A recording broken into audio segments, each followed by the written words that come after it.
Gamer on Tuesday, the second half of the play-in tournament quarterfinals, and it's very weird to have back-to-back days with just two games in the NBA, and also there was no games on Sunday. It's like very, very strange. I understand why they're doing with the schedule, but just a little unusual. Sheets, how'd you end up last night, and any thoughts on the slate? First of all, let me just do this subscriber-only thing. Subscriber, let's see. Oh, thanks for doing that. Yeah. All right, yeah, all good. So I got fifth in the 333 last night on DraftKings. Oh, what? Yeah, for like 3,000. Oh, Yeah, nice. it wasn't. Yeah, let me share that one. So this was last night. I actually a little disappointed. I actually had because I was duped with two other people, and I really didn't want that to happen. Well, the reason why I was pissed about it is because I did a lot of work on the MME stuff to make sure that I wasn't duped. Yeah. I did like all kinds of stuff, and I just forgot to even do the screens in the big buy, and I just played like my top rated play or something like that. Mm-hmm. Listen, I can't complain, whatever. Right. But, it's just a reminder you got to always be even if it's the big buy-in, you got to 2 game slates, you always have to double check that. Mm-hmm. Just the guys that did well. I mean, Hauser and Neesmith were the best of the crappy value, and they did well enough. Except for my guy was the best of the crappy value, Alvarado. Yeah, I did Alvarado in like showdown stuff, but the guy who I missed that got there for all the winners was the Hurt Jones. That was the one that I didn't have, and it was a sweat down to the end. Not Reform Racer was awesome. He smoked everybody at the end, but everybody else was kind of like fighting for like this like second to third thing or whatever, and everybody else had like Hurt Jones, so right. I had to anti-sweat him like every freaking possession down the stretch. So overall that was pretty good. The rest I actually did pretty well in hockey also. Mm-hmm. I got like fourth in like the lottery there, and I had a pretty good day. The all the MME stuff, like football, not so great. Hell of a game though, huh? I have to say, listen, I know it's like chicken and the egg or whatever it is, but I'm not saying that Jake Browning's good, bad, or indifferent. But I will say this: that that Bengals coach, he called a good game, and he always does, Called a good offense. He put the guy in a position to do what he can do, and he has not to take anything away from him, but you got some good receivers on that team. You know what I mean? Like you got some weapons, and obviously it was terrible to see Trevor Lawrence get injured there. He might, from what I hear today, it's not as bad as it could have been. It sounds like it might not be quite as bad as what I heard too. So that's good, but it's funny with football, man. When you think that like every primetime game is going to be like complete duds, you get like back to back, you get like barn burners all over the place now. I know, it's pretty wild how it's been happening. Yeah, I would never have thought that. And then, by the way, I would say thankfully, but I went down to my big survivor pool on Thanksgiving with Detroit lost to Green Bay. Almost like thank God I did, because I would have had all kinds of incredible leverage going to Jacksonville last night on Jacksonville, and that would have been a total heartbreaker. Yeah, you got it out of the way earlier. Yeah, that was. So anyway, so I'm kind of into these 2 game slates because, as you know, I mean, everybody knows I've been really fiddling around with showdown and like short slate stuff anyway. So I'm kind of into it. And the other thing it's worse for you, but better for me, that there's only like one late swap window. You know what I mean? There's you only have to pay attention twice, once before the lock and once before the second game. Like the rest you could just kind of there's no like 75 different lock forms. So it is very, on the one, it is conducive to people that don't work as hard. I don't want to say I'm lazy. I work very hard. But once the games start, I'm self-admitted I'm not the hardest working post lock player. So it's definitely better for me as far as that goes. But then again, it's also good for me because I'm kind of getting into these 2 game slate theories. So I'm kind of into this. The only problem is that when it comes to analyzing like beforehand, it becomes, I don't want to say useless, but it's like it depends on how everything looks at lock and how SaberSim gives me lineups and what kind of ownership I can do. But we can certainly go through it. I mean, I like. You want to try game by game, or what do you want to do? We could try game by game, and then maybe we could try that if you want to. Whatever. Okay. You feel like. Okay. Let me. I mean, so again, once again, just so you guys know, there's 2 games. They're totally separate, and everybody is playing to win. Everybody's playing to win, and teams that are, sometimes play a lot of guys might not play as many. And teams that don't play a lot of guys will continue to not play a lot of guys. Mm-hmm. And it makes for usually kind of thin value at best, but some predictability. So, well, we saw a little bit of it yesterday. I felt very happy with like the idea, the thinking behind just the Alvarado thing. He didn't play a ton of minutes, as I was saying. He was projected to play 8 minutes, and he played 18 or 19. Yeah. And if you just get something like that right with one of these value guys, and you're gonna have to get lucky to do it, but that situation and circumstance made a lot of sense, and that's how I would try to find things today, because you're gonna have a really hard time as usual getting away from some pretty heavy chalk. But I think that there are some sneaky value guys that could end up being a lot better. I'll tell you, I played both showdown slates just yesterday. I'm gonna do it again today. Like the one thing I noticed, and from watching showdowns, like watching the lobbies and stuff, like we had a guy here in our Discord. I always forget his name, but I know we owe him a T-shirt. Like Neil, whatever his name is. Once we have T-shirts, we'll send it to him. And do we have T-shirts yet or no? No, we're getting them soon though. Okay. And when we were sweating him on last Wednesday night, he had really kind of a stranglehold on the showdown slate for like a full second half, because there was this one guy, this one pivot that just put him so far ahead of everybody else below him, not that many points ahead, but enough that everything else is pretty much duped, and so he basically had everything unlocked. And I was watching last night the showdown slate, the Celtics won, and the guy who won was basically had a lockdown on it really early, because he got ahead of everybody with Luke Cornett. And Luke Cornett had a really nice game, and he was like 4% owned in freaking showdown somehow. Right. You know what I mean? And so when you have one pivot in showdown and it does well, it really just puts you ahead of all these dupe lineups or whatever. And likewise, even though that applies to short slate, classic as well. Like you said, all you need is one Alvarado type play that exceeds expectations, and it gives you an edge. Doesn't mean you necessarily win, but it gives you an edge. Right, absolutely. And I think we can go through and try and just talk through these, because I'm looking at the early projections, and the Knicks. I think that people are just very confused about what to do with the Knicks, because Hart has been getting more of the run. Quentin Grimes, he's still starting, but SaberSim's got him projected at 19 minutes, which is basically where he's been around. So there's some weird plays here, and nobody looks like they project well. They've got RJ Barrett projected for 20 fantasy points. I don't really understand that.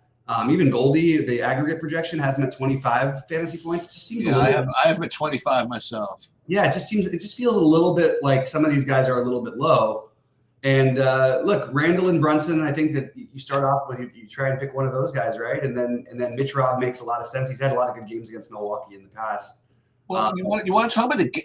Do you like this game more than the Phoenix game, or are you just going to make your best plays? You know what I mean? I think they're pretty similar, the games today. You have the exact same total. This is the first game's a 5-point spread. The second game is a 2-point spread. I personally, for what it's worth, I got both of the games right last night. I actually had a little bet on both New Orleans and Indy to win. Oh, really? Thing, yeah, 16-1 each, $50. So I just $50 each. But tonight, I would lean Bucks and Suns to be the most likely winners tonight. But I don't think it's automatic the Bucks kill them. And like I said, these guys have a lot of familiarity. We've seen some big games from Randall in the past against these guys.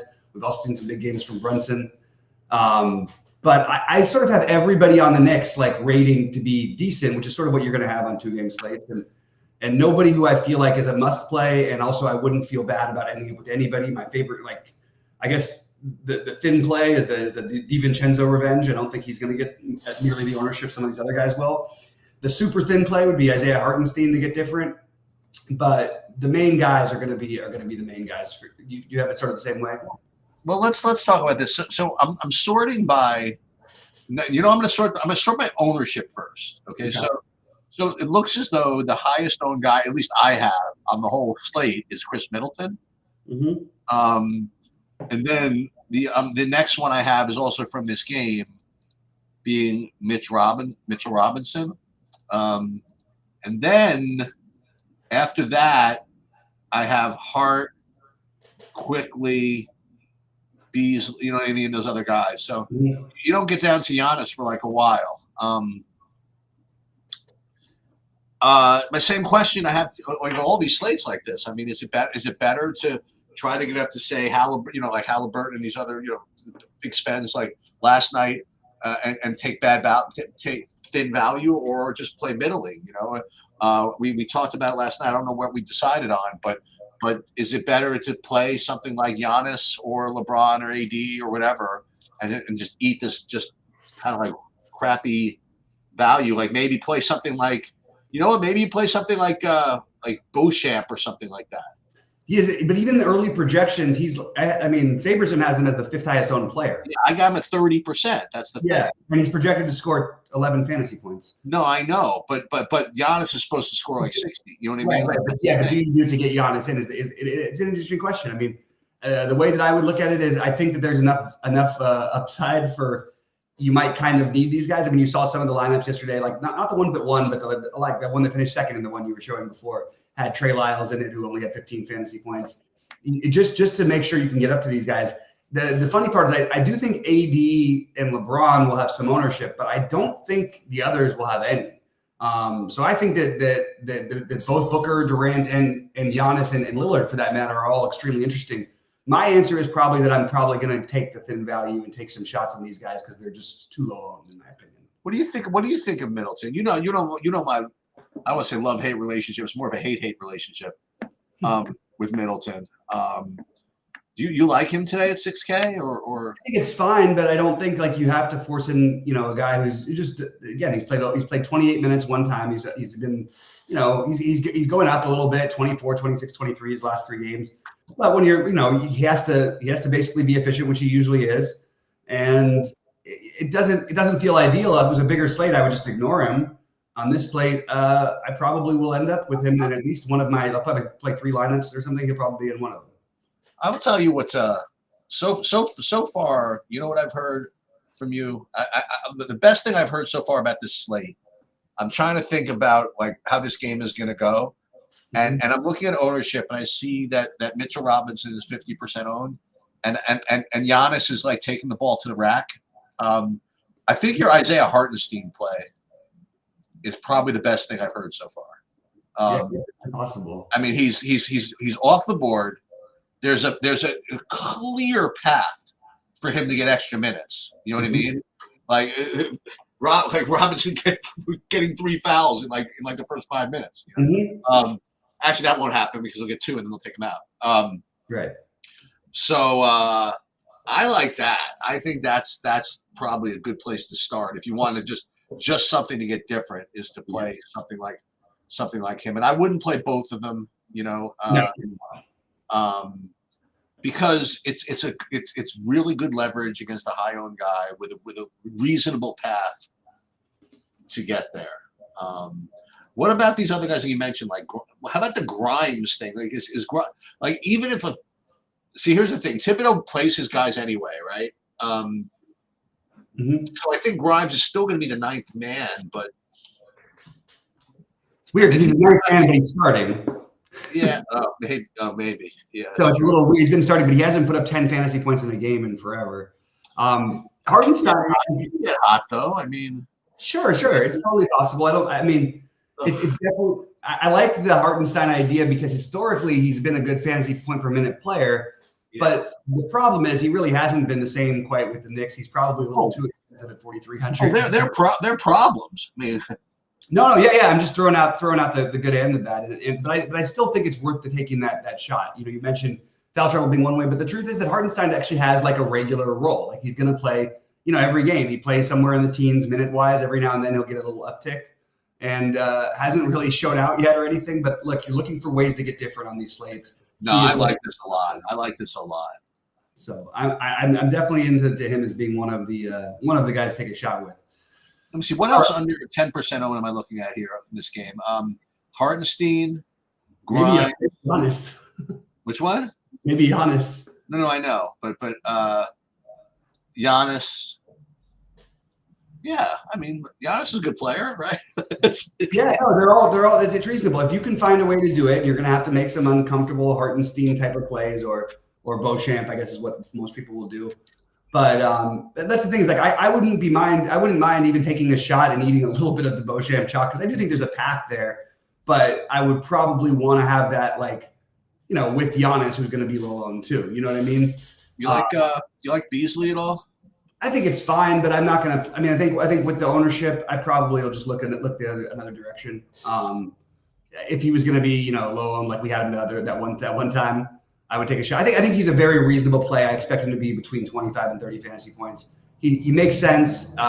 It's just a matter of whether you want to just bet that he stays shooting well, and that Middleton's minutes don't tick up, and that somehow Beauchamp they don't let go get as much off the bench, which they haven't been quite as much lately. So I think Beasley makes a lot of sense, and I still again I probably wouldn't play Beasley and Beauchamp together. Not that they necessarily they can't play on the same court at the same time, but that's the most logical substitution that they would make. I will shout this out again to DraftKings and also to all content providers, including us. I mean, how hard could it be to add a column on these stats that says ownership? Now, I know there are different tournaments. There's different things you can be owned in, whatever it is. But everybody knows what you mean. You know what I mean? They put some ownership thing in there. Whether DraftKings can put it in, or if someone could do a whatever you call it, a layover, whatever it's called, overlay on top of it. I think it would, again, going back to their conversation yesterday on our other site. I mean, it would be useful for me as a user. So. It would be probably useful for them to display it to users. So I don't know. Because you mentioned, I remember when Beasley was low owned. I'm like, which one was that? I just don't remember. I don't know which one of these was the low owned. I mean, I know the scores. I don't know which one it was. It was a couple of weeks ago and on Two Gamer. I can't right, but only because you remember which one. Right. To me, it's I like the historical what's close in projecting the data. I don't really care about what someone was owned on the slate. I'm more interested in like for example, like when Westbrook used to play against Utah or Denver, who they could rank near the top of the league against point guards. It didn't matter. They just needed him more, and his numbers would go up by about 15 fantasy points per game against those teams. Yeah, that's something that's something you could do too. Yeah, I totally agree. All right, so I guess that's pretty much it. I mean, everybody else is going to be pretty owned. Yeah, I have a few other plays in the second game that I think. Oh, I know. I'm just talking for the first one. I was talking about the first game. Gotcha. So yeah, okay. So let's go to the second game. The second game, I have, and this you don't see this too often. I mean, just for what it's worth, I have Anthony Davis and LeBron James, the top point per dollar plays on the slate, actually. Right. Which is something you don't see too often, and which is why they're not the 8% owned that Giannis is. I mean, right. I have 20% of both of them on I will say, by the way, on a slate like this, if you can make it work, I wouldn't have a problem putting the two of them together. I don't think it's going to be very easy to make it work. But just in general, on 2 game slates, I don't think it's that big a deal. I agree. I have no opinion one way or the other of these two guys. I mean, do you have a lean? Which one is better? I lean Davis for sure in this matchup. I think they're both fine, but it's a better matchup in my opinion for Davis. And what I would do is I don't see either of them as being a particularly better play than Devin Booker. When Devin Booker plays, from watching Phoenix this year, and Durant has been so scary good in real life. His numbers are out of this world. He's got like 50-50-90 splits, and he's averaging 30 a game, and he's shooting 50% from three. On like good volume too. But Booker has the ball in his hands. He's also, he's a huge Kobe guy. He always shows out in LA. It's a big game for them. I kind of like the idea I like the Giannis idea. I like the idea of trying to get a Booker and Davis lineup together. It's just a matter of how much thin value do you play. and maybe even a better play than the early one I mentioned might be Drew Eubanks, because the Lakers will play, they'll play big. Davis will play a ton of minutes and all that. Jared Vanderbilt is supposed to be back today, but Eubanks as a direct center backup, like maybe that's one other thing you could do to get a little different. He's 4,200, very similar type of role and stat line to Hartenstein. But these are the kind of uncomfortable plays that you have to make if you want to get all this, the other studs in. And I kind of like the idea of doing that. So I'm going to probably take some shots on Eubanks. Eric Gordon is questionable. I think he's going to play, but if he doesn't for any reason, then it would open up a Kogi, Bates Diop, and all of a sudden you might have like some value in the slate that we didn't expect. I don't think anyone's going to sit for the Lakers, so I'm not thinking there's going to be any extra value there. Go ahead, Shoots. Oh yeah, so I mean, I did the same thing again. I just re-rated them by ownership again. I'm just looking at the under 10%, and once again, I like that idea. The Eubanks.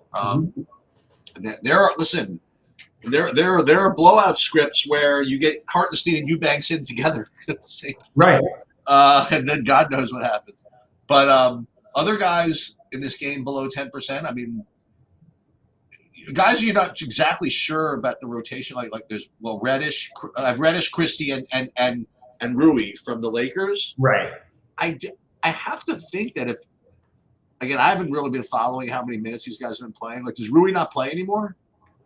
He plays a little bit, but Jared Vanderbilt's coming back, and that's going to take up more time. And Reddish was out for a little while, so that's going to take up some more. So it's hard to track their minutes because there's been games where they've already been missing people, and now they're adding more bodies back. But I kind of like the idea still of my next favorite speculation would probably be one of the Christie or Reddish. I think both of those guys would be. Yeah, that's what I was going to say. I was going to add Rui in that mix. I was going to. Yeah. Again, you talk about biases, and I've had him just go off for me before, just out of nowhere. So, and when he gets hot, he just keeps doing it too. So. If they let him play, that's the main thing with Rui, and at least with the other guys, I know they're going to play. Right. And Rui hasn't played now since. Is that right? He really hasn't played since the 22nd. Oh yeah, he had the nasal. Oh, he's literally hasn't played at all. He had the nasal fracture thing. Oh, okay. He's back, but yeah, I mean, they gave him. He was available on December 4th, but they just left him. Okay.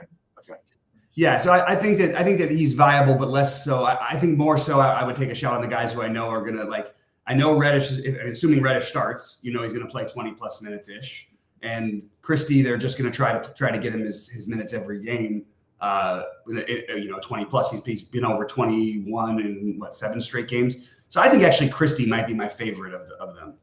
I think other Phoenix guys that are below 10. I have again, this is bottom barrel stuff, but Nasir Little, have him under 10%, and Josh Okogie, him under 10%. And Josh Okogie, again, like he's sometimes plays 24 minutes and scores 0 fantasy points. That's possible. Let's take a look at what he's been doing. Just again, Okogie. Remember, I wouldn't follow the game logs. I think it's going to mislead you. Booker was out. Booker was out for all 3 of these. No, the last one Booker was in for, but they did something. Who was out there? Somebody else was out. Maybe it was Gordon who was out the last game. Yeah, Gordon was out. Gordon missed the last game, which is why I started Kogi. So we have to know and that's the other thing you do if you do play the later game. Like if there is late news on Eric Gordon, which they're going to try and announce early because it's a big time league game. You know what I mean? And it's the playing and all that.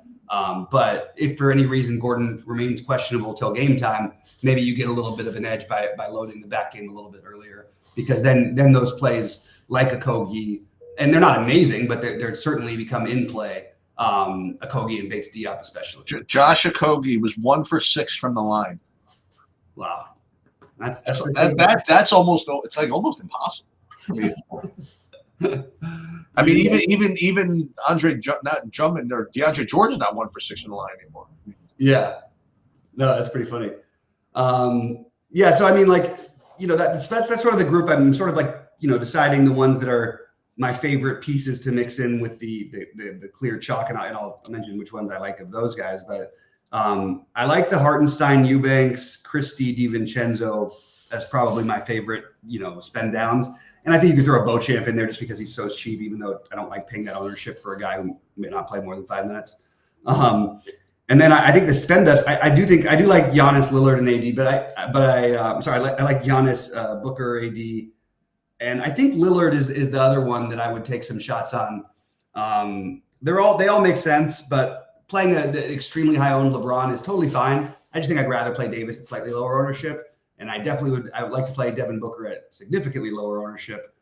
The problem is, how do I fit them in? I'm probably going to have to play some of these, probably play 3 of these, Hartenstein, Eubanks, Beauchamp, Christie, DiVincenzo, Grimes, Vanderbilt, whoever it be down in this cheap tier, because I do like the idea of spending up for the studs in a situation where, but by the way, the studs were pretty good last night. Everybody, Halliburton at 67, Tatum at 60, what's his name at 59. Like, I think you're going to see bigger performances from studs in these types of games. Ingram had a nice game. Oh, Ingram had a big game. Yeah, 50 games, 51. Yeah, Ingram had a nice game. Sabonis had a nice game. Yep. Sabonis had a triple double actually. Yeah, he did, and he was one of the slightly lower owned pieces that people didn't get to either. Well, because it's hard, like I said, it's just hard to get to them sometimes. So let me just do this right now. So again, I'm going to run a SaberSim build right here for everybody. I'm not going to do anything funny with it, just to show you what it would probably look like. And then what I'll probably do is I might, it depends how busy I am. If I get in the mood, maybe I'll do another just pure SaberSim kind of like funky lineup build video, and maybe I'll touch on the showdown as well. Okay, loading lineups again. SaberSim is, listen, it's even with the sims. Remember, NBA is chalky. It just is. So you're not going to get too much funny business. So you're getting 90% Nurkic, 80% Josh Hart. Interesting. 75% Richard Robinson, Beauchamp. Yeah, and you're not allowed to play Giannis, I think, today in the SaberSim world. If you're going to pay up for any studs, it looks like it's going to let you play LeBron or Davis. So that's what you get. But interesting, like first lineup out off the board, out of the gate, they put Quentin Grimes in. Yeah. So that's somewhat interesting. Yeah, they did the spend down to spend up for the studs, and I think that's interesting. Yeah. But that's so yeah, you know what, just to kind of, I'd like to separate the plays videos from the lineup build videos. So I'm going to do a separate one just for lineup if I have time a little bit later. Okay. But this at least gives you an idea of what we're looking for. And listen, like a 2-game slate, we're looking for, and this is kind of DFS Nirvana, right? A combination of low-owned plays that actually have a shot like to do something. I can tell you who will be low-owned, but guys that aren't going to play, but in the NBA particularly, it's hard. It's just hard. It is. Yeah, we'll try. It is, and we'll be live at 6:30. Does that work for you, Sheets? Yeah. Okay, great. All right. Well, good luck to everybody, and be in Discord. I'll be posting my lineup builds and all that stuff. But and post your bets. You were 2 for 2 with a 15-to-1 parlay yesterday. Is that what you did? I didn't have the 15-to-1 parlay, but I had the 2 for 2 straight out wins. I think it was like 8-to-1 or 9-to-1 parlay. 8-to-1 parlay, whatever. Yeah. But yeah, I'll post my bets and all that stuff a little bit later. All right, guys. Good luck to everybody. Thanks, Sheets, for helping cover while I'm a little banged up, and thanks, guys, for understanding. So we'll see you guys later at 6:30, and don't